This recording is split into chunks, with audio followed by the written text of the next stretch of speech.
Welcome to Dindigul kitchen and creations. Hi friends, இன்றைக்கி நம்ம எங்கே போயிட்டுருக்கோன்னு பார்த்தீங்கன்னா ஒரு சூப்பரான ஃபேமிலி ட்ரிப்புக்காக தான் கிளம்பி போயிருந்தோம். எங்கன்னு பார்த்தீங்கன்னா கும்பக்கரை ஃபால்ஸில் ஜாலியாக ஆட்டம் போட்டுட்டு வரலாம் அப்படின்னு கிளம்பி போனோம். கடைசியில் பார்த்தா ஒரு வாரமாக பெஞ்ச மழையில் அங்கே கும்பக்கரையில் யாரையுமே குளிக்க விடலைன்னு சொல்லிட்டாங்க. அதுக்கப்புறம் பக்கத்துலேயே ஒரு ப்ரைவேட் ஃபால்ஸ் இருக்குது, அங்கே வேணால் ட்ரை பண்ணுங்கன்னு சொல்லவும் நாங்கள் வண்டியை நேராக அங்கே விட்டுட்டோம். கும்பக்கரை ஃபால்ஸ்லேருந்து ஜஸ்ட் ஒரு 4 கிலோமீட்டர்ஸில் தான் இது இருக்குது.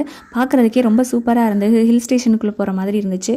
தண்ணி வந்து பேரிஜம் ஏரி இருக்கு இல்லையா கொடைக்கானலில், அங்கேருந்து நிறைஞ்சு வழிகிற தண்ணி அப்படின்னு சொன்னாங்க. பயங்கரமாக சில்லுன்னு இருந்தது, ஐஸ் வாட்டரில் குளிக்கிற மாதிரி. குளிச்சுட்டு ரிட்டன் வரும்போது தான் பார்த்தேன் இங்கே நிறைய தொட்டச்சினிங்க செடி இருந்துச்சு.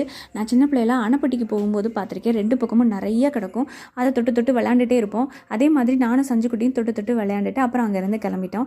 ஃபுல் வீடியோ வேணும்னு நம்ம சேனலில் போஸ்ட் பண்ணியிருக்கோம், கண்டிப்பாக செக் பண்ணி பாருங்கள். இப்போ தான் நம்ம சேனலை ஃபஸ்ட் டைம் பார்க்குறீங்கன்னா மறக்காமல் நம்ம சேனலை சப்ஸ்கிரைப் பண்ணிக்கோங்க. இன்னொரு சூப்பரான வீடியோவில் உங்களை நான் மறுபடியும் பார்க்குறேன். அது வரைக்கும் பாய்.